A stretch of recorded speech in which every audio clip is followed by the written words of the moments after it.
So when you picture the Battle of Midway, what do you see? I'm guessing it's a sky full of planes, massive ships on fire, just this epic clash on the open ocean. And you're not wrong. That all happened. It was one of the most important naval battles ever. But here's the twist.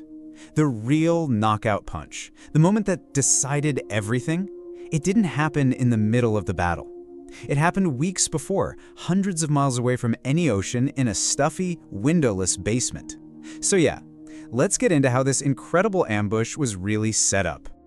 All right, first we've got to set the stage. To really get why Midway was such a monumental upset, you have to understand just how terrifying the Japanese military machine was in early 1942.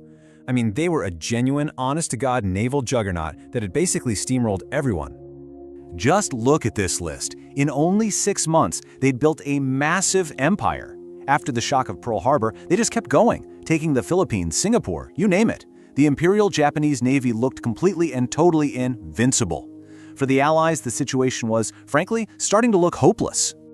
But the US had a secret weapon, and it wasn't some new kind of battleship or a super-fast plane. Nope, it was a small, secret intelligence group based in Hawaii called Station H Paipo.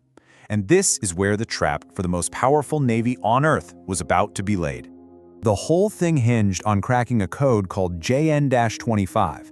You gotta understand, this was the secret language of the entire Japanese Navy, and they were absolutely convinced nobody could ever break it. For the American codebreakers, it was like trying to scale a sheer cliff face in the dark. And this brings us to the man at the center of it all, Commander Joseph Rochefort. Picture this guy and his team locked in a basement, fueled by nothing but coffee and cigarettes, just staring at gibberish for months on end.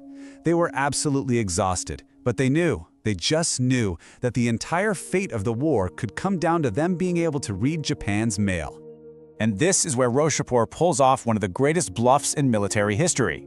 His team kept seeing this code, AF, popping up in Japanese messages. He had a gut feeling it meant Midway, but his bosses back in Washington weren't so sure.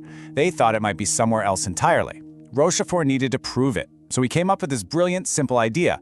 He told the US base on Midway to send out a fake, non-coded message saying their water purifier was broken. And what do you know? A few hours later, they intercepted a Japanese message saying, AF is short on water. Bingo, the trap was officially on. Okay, so now they know where the attack is coming. That's huge. But what are they going to fight with?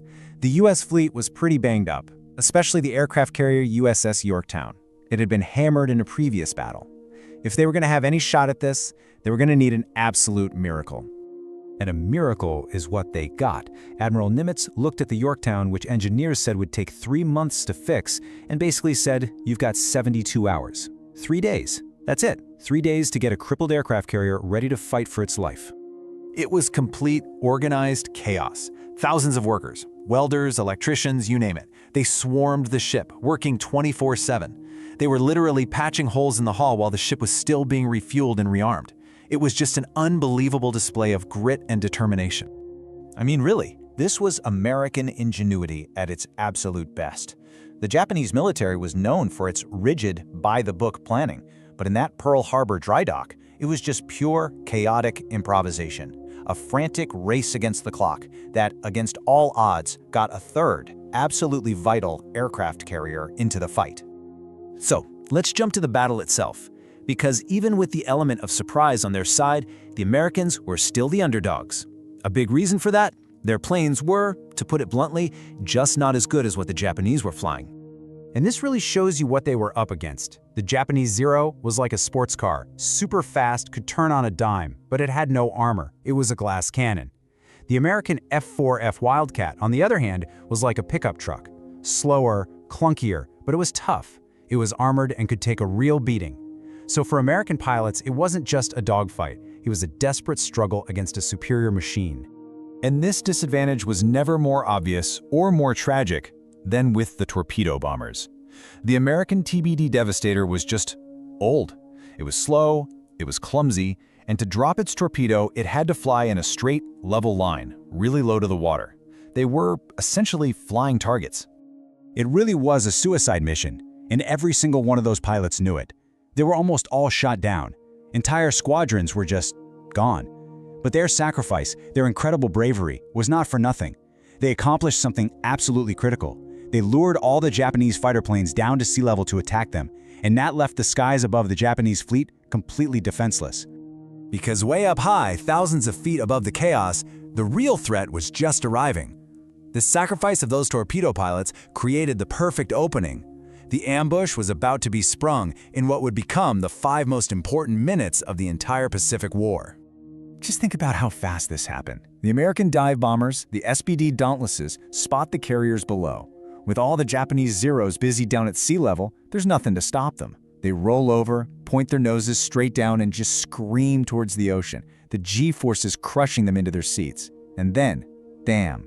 In the span of about 5 minutes, 3 of Japan's best carriers, the Akagi, the Kaga, and the Soryu, are hit.